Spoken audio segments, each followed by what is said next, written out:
Boys and girls, now our topic, today's topic is thrust and pressure. So, what is pressure? Pressure is defined as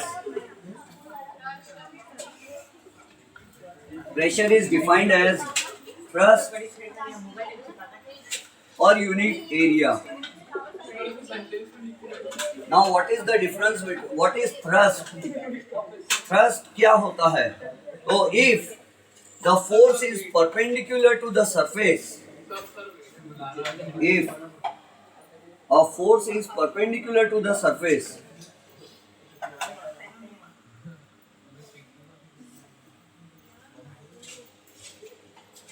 if the force is perpendicular to the surface area, then it is called thrust.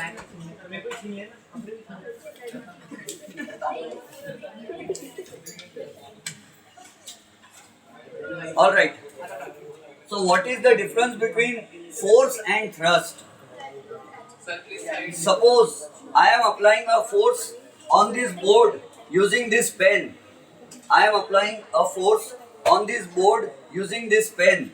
So you know that this pen has made an angle of 90 degree with the board. So, and if I apply the force on the pen, then that force will be called thrust. If the direction of force makes an angle of 90 degrees with the surface area, then it is called thrust. And what is pressure? Thrust per unit area. Or instead of thrust, we can write perpendicular force. Perpendicular force. Boys, कितनी बातें कर रहे हो आप? Perpendicular force upon area. What is pressure? Perpendicular force upon area. Perpendicular to what? Perpendicular to area. Perpendicular to surface. So pressure is defined as perpendicular force upon area. Now what is the SI unit of force? Newton. And what should be the SI unit of area? Area is length into breadth. Length काय में गिनना चाहिए? Length meter. SI unit of length is meter. And breadth meter. तो area क्या होता है? Length into breadth. तो क्या होगा? Meter square.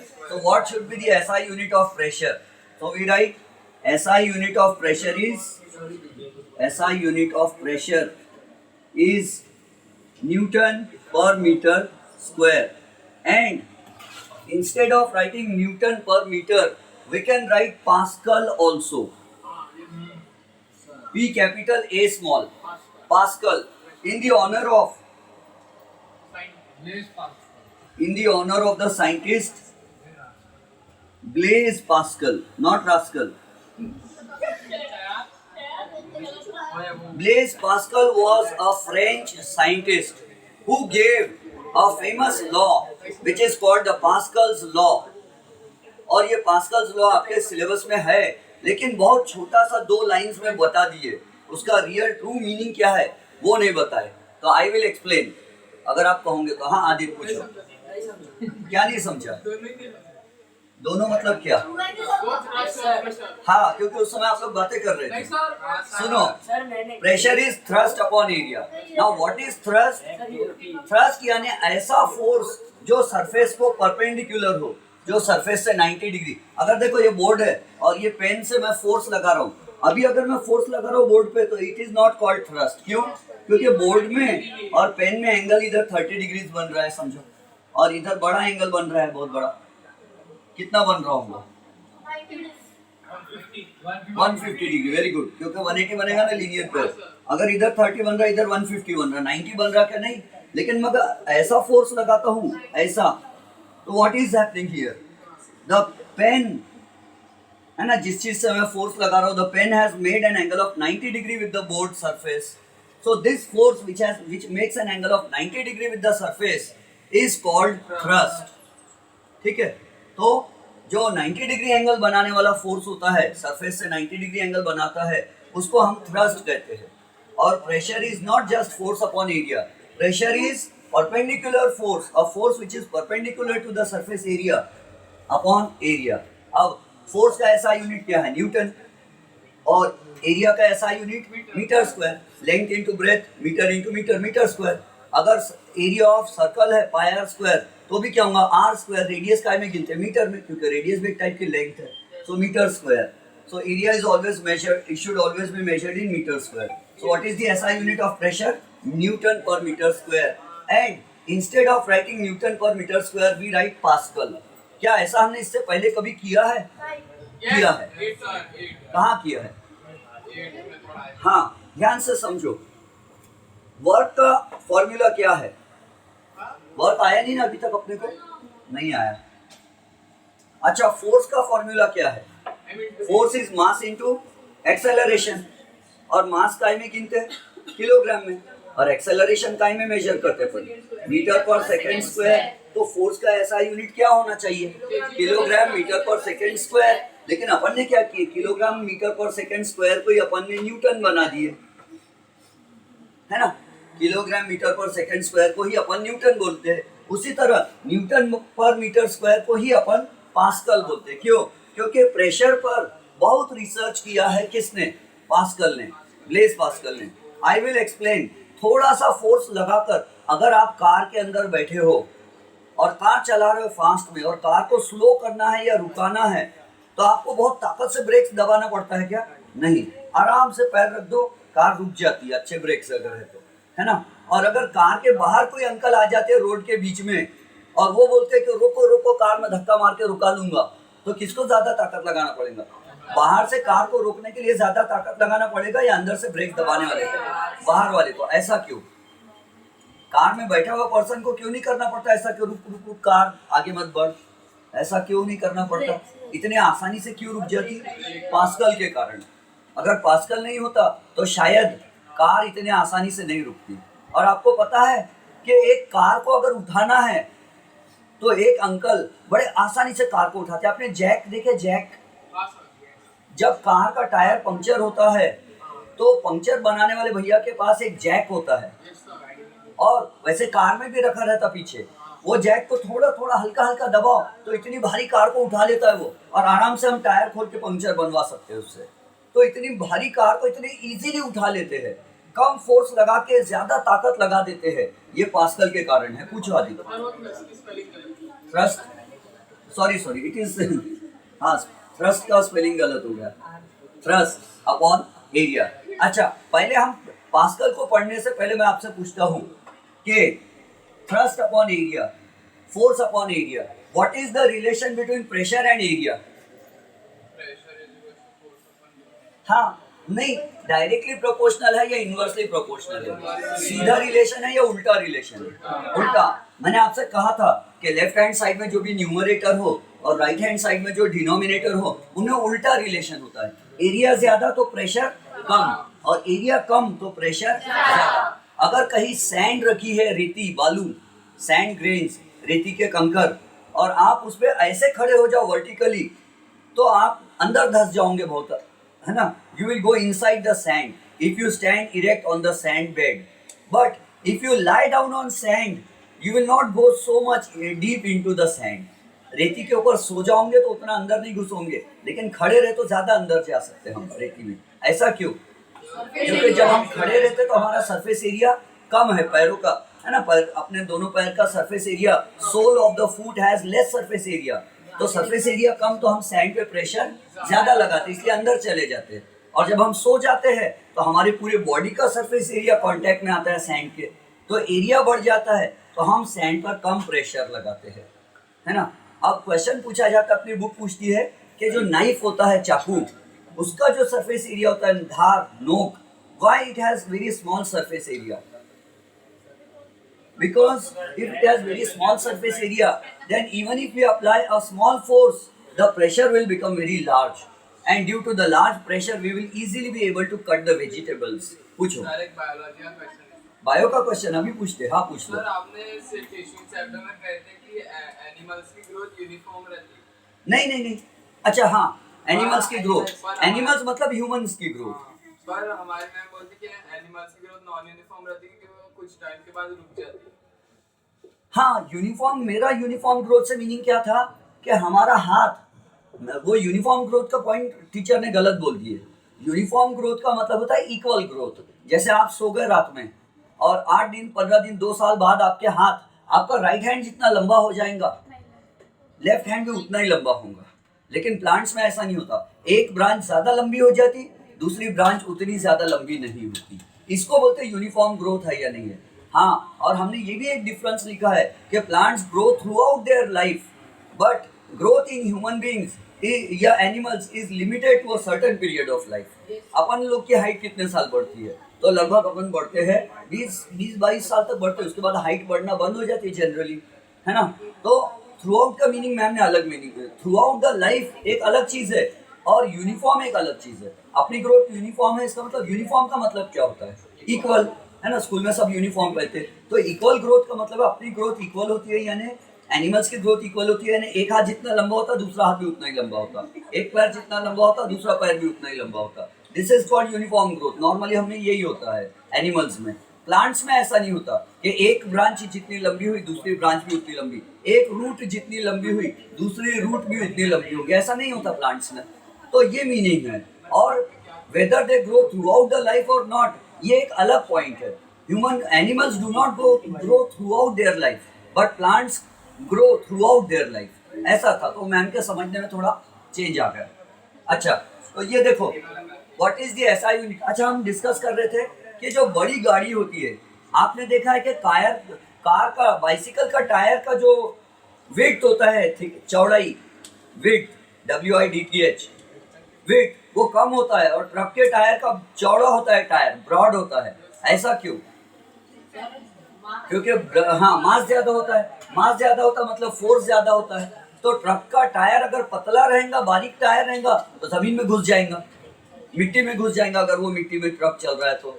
इसीलिए उसके टायर्स ब्रॉड होते हैं ताकि प्रेशर कम हो जाए। If area is more than pressure is less. आजकल के जो स्कूल बैग्स आते हैं, जो हम बैग्स टांगाते हैं अपने कंधों पर, शोल्डर्स पर, उनके ब्रॉड बेल्ट्स आते हैं, चौड़े बेल्ट्स आते हैं, ताकि बुक्स अगर बहुत सारी भी रहेगी बैग में तो हमारे शोल्डर्स पर ज्यादा प्रेशर नहीं आना चाहिए, है ना। अगर बारीक बारीक रस्सी रहती थी तो हमारे शोल्डर्स पर बहुत प्रेशर आता था।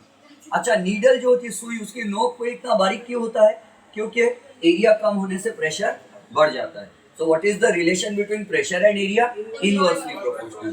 अब इसी से रिलेटेड आप कोई भी पॉइंट्स कवर कर सकते हो। Area more pressure less, area less pressure मोर।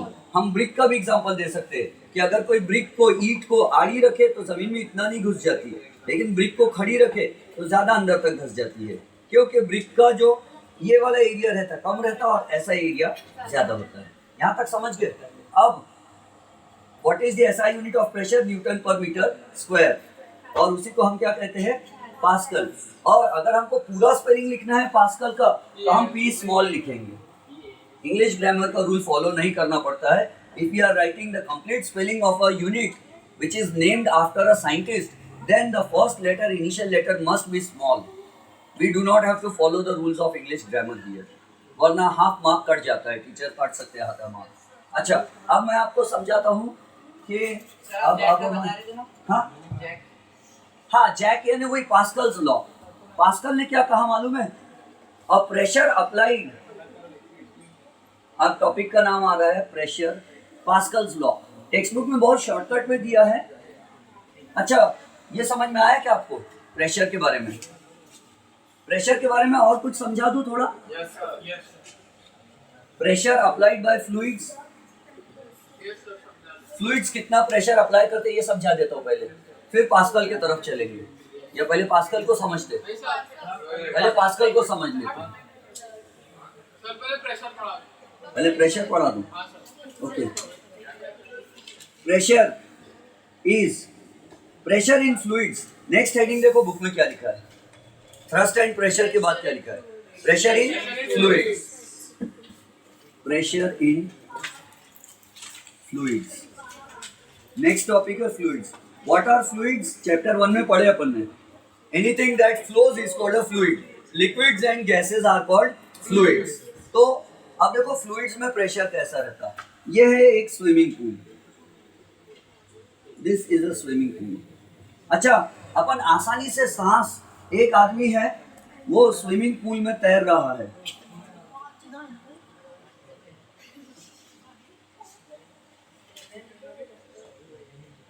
उसके मुंह में हमने पाइप लगा दिए,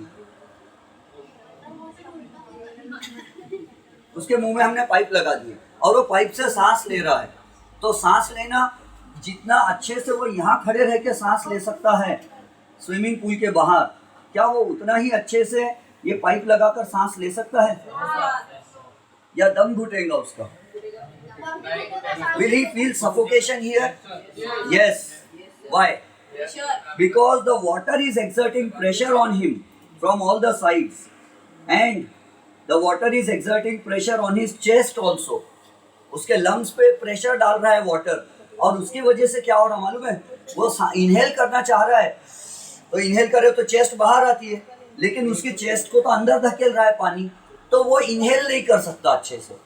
जब वो इनहेल करना चाहता है तो चेस्ट को बाहर आना पड़ेगा, लेकिन चेस्ट को पानी अंदर कर दे रहा है, तो he will find it difficult to inhale the air. सांस लेने में दिक्कत होती है अंदर, समझ लो। एक्सहेल बहुत इजीली हो जाता है, इनहेल करने में प्रॉब्लम होती है if we are inside the water. यहाँ ज्यादा तकलीफ होगी इनहेल करने में उसको, या अगर स्विमिंग पूल बहुत डीप है, थोड़ी देर बाद वो यहाँ चला गया स्विमिंग करने, बोले डीप स्विमिंग करूंगा, आई एम एन एक्सपर्ट, तो यहाँ ज्यादा डिफिकल्टी होगी सांस लेने में। ये यहाँ प्रेशर नीचे ज्यादा रहेगा या ऊपर? क्यों? अब सुनो, प्रेशर ये क्या है? फ्लूइड यानी लिक्विड। लिक्विड में प्रेशर गिनने का या एयर का प्रेशर गिनने का एक डिवाइस आता है जिसको बैरोमीटर कहते हैं, and that barometer was made for the first time by a scientist called Torricelli. क्या था वो scientist? Torricelli. Torricelli was the first scientist to make the first barometer. What did he do? He took a 1 meter tall test tube, 1 meter tall inverted test tube, 1 metre लंबा उल्टा test tube लिया और क्या किया? उसको mercury में डुबा दिया। What is present here? Mercury. किसी भी ग्लास बीकर में मर्क्यूरी लोगे ना, तो मर्क्यूरी सीधा नहीं रहेगा, मर्क्यूरी ऐसा ऐसा अपवर्ड कॉन्वेक्स शेप बनाता है। तो व्हाट इज इट? मर्क्यूरी, है ना। और ये क्या है? Glass test tube, glass test tube. And due to the air pressure, अभी यहाँ सन्नाटा भी नहीं छाया है और आंधी तूफान भी नहीं आ रहा है। There is no storm and there is no silence everywhere, यानी ऐसा भी नहीं है कि हवा चल ही नहीं रही है और ऐसा भी नहीं कि बहुत तेज तूफान आ रहा है। It is normal atmospheric pressure. Atmospheric pressure normal है, बहुत ज्यादा भी नहीं बहुत कम भी नहीं। So what's happening? Air is exerting pressure on the mercury, and what will happen to mercury? Mercury will go into the tube and mercury will rise in height. जितना ज्यादा एयर का प्रेशर बढ़ेगा उतना मर्क्यूरी क्या होगा? ऊपर चढ़ेगा। तो जब आंधी तूफान भी नहीं छाया है और जब हवा बंद भी नहीं है, मीडियम है, सब नॉर्मल एटमॉस्फेरिक टेम्परेचर प्रेशर है, तो एट दैट टाइम मर्क्यूरी कितनी हाइट पर होता है? तो 76 सेंटीमीटर। ये पूरे टेस्ट ट्यूब की हाइट कितनी है? 100 centimetre. The total height of the test tube is 100 centimetre, but at under normal conditions the mercury goes up to the height of 76 centimetre only from here. यहाँ से गिने तो ये मर्क्यूरी ओनली 76 सेंटीमीटर तक जाता है।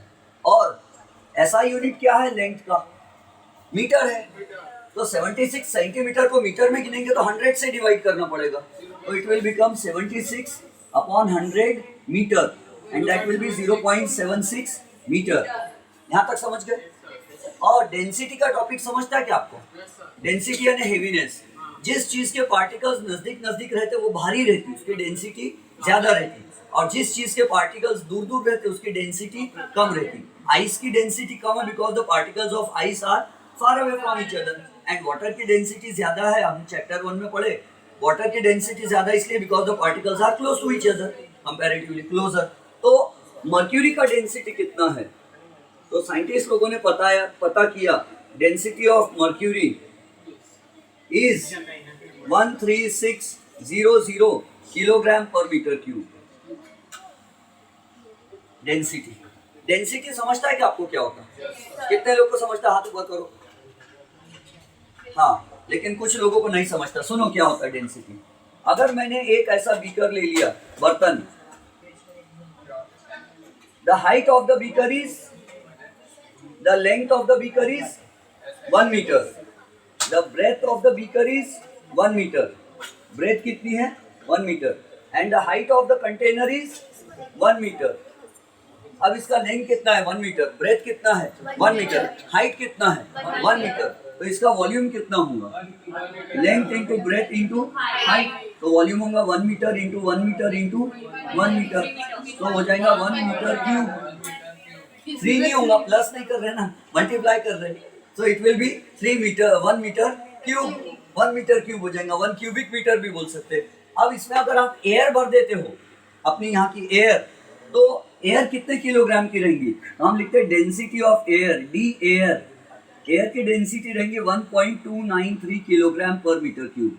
1 मीटर क्यूब एयर भर दिए इसमें, इस पूरे कंटेनर में एयर भरे तो कितने किलो की रहेंगी 1.293, 1 किलो 293 ग्राम्स, तो एयर की डेंसिटी कितनी होगी 1.293 kilogram per metre cube. 1 metre cube air कितने ग्राम की होती, कितने किलोग्राम की होती है 1.2।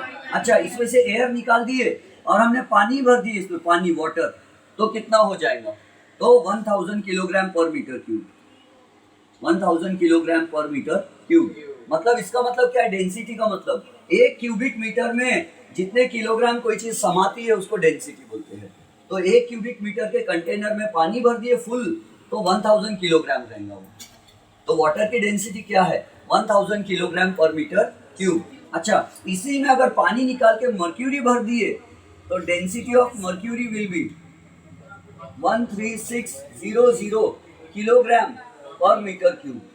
वो पानी से भी ज्यादा भारी है डेंसिटी, तो क्या हो जाएगा 1 क्यूबिक मीटर में मर्क्यूरी भर दिए पूरा इसमें, तो वो 13600 किलोग्राम भरेगा वो। मीनिंग समझ में आ रहा है, सबको समझता है। तो डेंसिटी का मतलब है 1 मीटर क्यूब के वॉल्यूम में कितने किलो मास समाता है, दैट इज कॉल्ड डेंसिटी, है ना। इसीलिए तो डेंसिटी का फॉर्मूला उस दिन लिखे थे, density is mass upon volume.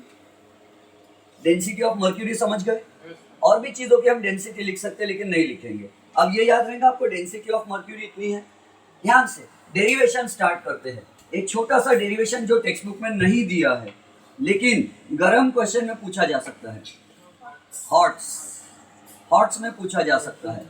What is the formula for pressure, perpendicular force upon area, बोलो यस। प्रेशर, ये फोर्स यानी क्या, क्या मैं फोर्स की जगह m इंटू ए लिख सकता, न्यूटन सेकंड लॉ, ए की जगह g लिख सकता, हाँ। क्यों, क्योंकि ये टेस्ट ट्यूब के अंदर जो मर्क्यूरी है उसको ग्रेविटी खींच रही है नीचे, तो g लिख दिया मैंने। एरिया यानी क्या, दिस एरिया, गोल area of the test tube, area of cross section of the test tube, गोल एरिया। और गोल वाला एरिया क्या रहता, पाई आर स्क्वायर, आता है मैथ्स में, तो I can write pi r square. What is this area, area of the test tube, mouth of the test tube, test tube के मुंह का एरिया, इसी में तो मर्क्यूरी घुस रहा ना। सर 2 पाई आर क्यों नहीं लिखा? 2 पाई आर सर्कमफरेंस होगा, एरिया नहीं होगा, है ना, तो इसलिए। अब उसके बाद देखो और क्या होगा, तो मैं आगे बढ़ता हूँ, कहानी आगे बढ़ाते हैं हम।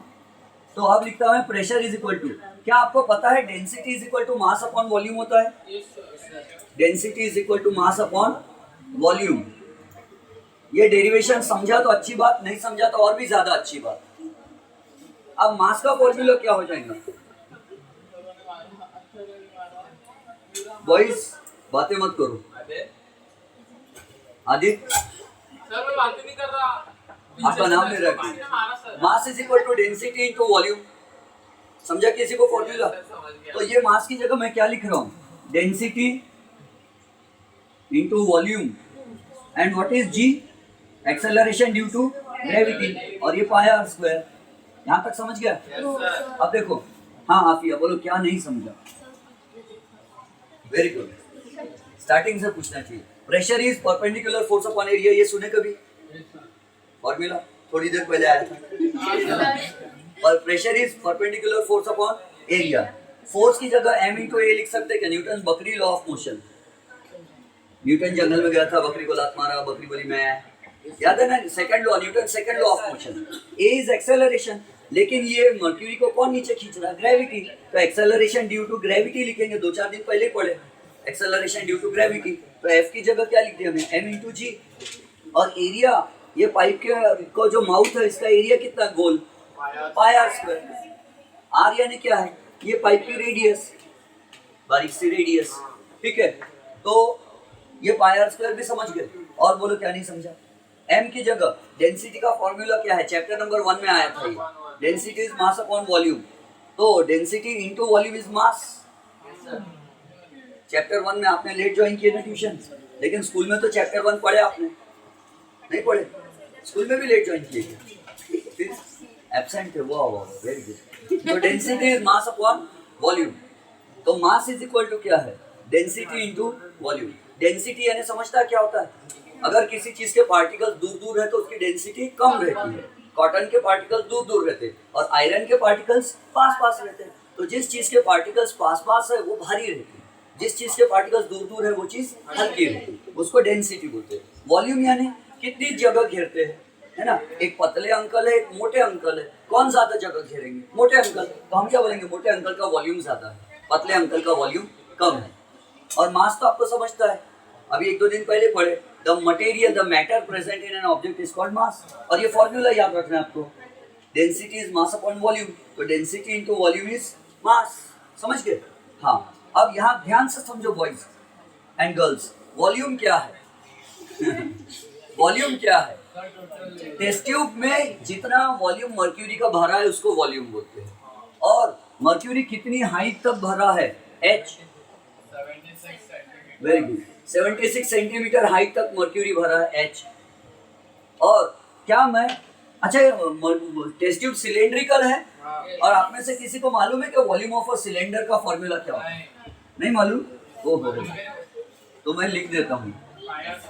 Very good, pi r square h. तो ये हो जाएगा डेंसिटी इंटू वॉल्यूम का फॉर्मूला होता है, volume of a cylinder is pi r square h into g upon नीचे क्या है? Pi r square. क्या मैं ये पाई आर स्क्वायर और ये पाई आर स्क्वायर कैंसिल कर सकता हूँ? यस। तो प्रेशर का फॉर्मूला क्या आएगा मालूम है? लिक्विड कितना प्रेशर डालता है हम पर, उसका फॉर्मूला आएगा density, density into height into G, यानी density into height into G, ये फॉर्मूला है।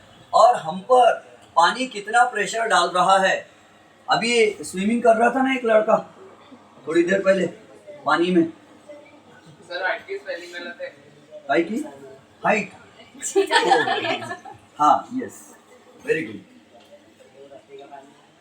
हाँ, तो सी, ये लड़का जब ये लड़का ज्यादा हाइट पर, कम हाइट पे स्विमिंग कर रहा है, तब इसको ज्यादा तकलीफ होंगी या ज्यादा डीप जाएगा तो? ज्यादा डीप जाएगा तो तकलीफ ज्यादा होंगी, क्योंकि ज्यादा हाइट बढ़ने से, लिक्विड के अंदर ज्यादा हाइट तक जाने से प्रेशर क्या होता? ज्यादा। तो इसकी बॉडी पे चारों तरफ से बहुत प्रेशर आ रहा और इसको वॉमिटिंग हो सकती है। पानी के अंदर स्विमिंग करते करते ये वॉमिटिंग भी कर सकता है, यहाँ तक कि इसको नंबर 1 भी आ सकती है। क्यों मालूम है? क्योंकि पानी इसको चारों तरफ से प्रेशराइज कर रहा है और इसके यूरिनरी ब्लैडर को भी पानी दबाएगा, तो इसको गड़बड़ भी हो सकती है। उसके अलावा इसके पेट को भी पानी दबा रहा है, प्रेशर डाल रहा है, तो वॉमिटिंग भी कर सकता है। और ये सांस लेना चाह रहा है, इनहेल करना चाह रहा, लेकिन प्रेशर इतना आ रहा है इसके चेस्ट पर कि ये एक्सहेल अच्छा कर पा रहा है, इनहेल करने में बहुत ताकत लगाना पड़ रहा है इसको। क्यों? क्योंकि प्रेशर ज्यादा आ रहा है। और प्रेशर ज्यादा क्यों आ रहा? क्योंकि ये ज्यादा हाइट के नीचे है। तो किसी भी समुद्र में जितना गहराई में नीचे जाओगे, हाइट डायरेक्टली प्रोपोर्शनल है, जितना हाइट डीप जाओगे उतना प्रेशर बढ़ेगा। हाँ, पूछो। But this is the reasons only. This was the reason only na why the submarine which was gone to see the Titanic. Okay, हाँ, जो टाइटैनिक देखने के लिए, वेरी गुड अब्दुल्ला, तो जो टाइटैनिक को देखने के लिए जो सबमरीन बहुत नीचे गई थी उस पर बहुत प्रेशर आया और बहुत ज्यादा, लेकिन प्रेशर हर तरफ से इक्वल आता है। रिमेम्बर, प्रेशर नीचे से भी जितना आता है ऊपर से भी उतना ही आता है। तो अगर प्रेशर से वो फूट गई, मुझे ज्यादा न्यूज मालूम नहीं सबमरीन के बारे में, लेकिन जो भी है, तो ये समझ में आया आपको? अब ध्यान से सुनो, टेक्स्ट बुक में एक वैल्यू दी है एटमॉस्फेरिक एयर के प्रेशर की। अभी एयर का प्रेशर कितना है ये बैरोमीटर से पूछेंगे हम, तो बैरोमीटर क्या बोलेगा, प्रेशर इज इक्वल टू क्या बोलेगा, डेंसिटी इंटू हाइट इंटू जी, बैरोमीटर यही बोलेगा ना। और बैरोमीटर में क्या चीज भरी है, मर्क्यूरी, तो मर्क्यूरी की डेंसिटी कितनी है 13600 किलोग्राम पर मीटर क्यूब, बोलो यस। कितने हाइट तक मर्क्यूरी चढ़ा है, 0.76 मीटर, इंटू जी की वैल्यू कितनी रहती, 9.8 मीटर पर सेकेंड स्क्वायर। तो प्रेशर, एयर का प्रेशर, एटमॉस्फेरिक प्रेशर कितना आएगा ये सॉल्व करने पर, तो हमको सॉल्व नहीं करना है, डायरेक्ट याद रखना है 1.013 into 10⁵ Newton per metre square क्या है तो ये किलोग्राम। यहाँ देखो मीटर क्यूब है, एक मीटर कैंसिल हो जाएगा, और यहाँ नीचे 1 मीटर, तो newton per metre square. Boys, normal atmospheric pressure, जब आंधी तूफान भी नहीं है, सन्नाटा भी नहीं छाया है, तो एयर का एटमॉस्फेरिक प्रेशर कितना होता है, एयर का प्रेशर इतना होता है। अब ये 1.013 है, तो इसको नेग्लेक्ट भी कर सकते हैं हम, 1 पॉइंट है इसलिए, तो क्या बचेगा ओनली 10⁵, यानी प्रेशर कितना रहता, 1,00,000 न्यूटन पर मीटर स्क्वायर, और न्यूटन पर मीटर स्क्वायर को हम क्या कहते हैं, पास्कल। तो जब आंधी तूफान भी नहीं है और सन्नाटा भी नहीं छाया है, तो 1,00,000 पास्कल का एयर प्रेशर होता है, 1,00,000 पास्कल। क्या ये वैल्यू टेक्स्ट बुक में आई है, क्या ये वैल्यू टेक्स्ट बुक में आई है कहीं, हाँ आई है, पूछो आप पूछो। डेरिवेशन पढ़ा रहे थे तो आपने पास्कल निकाले। हाँ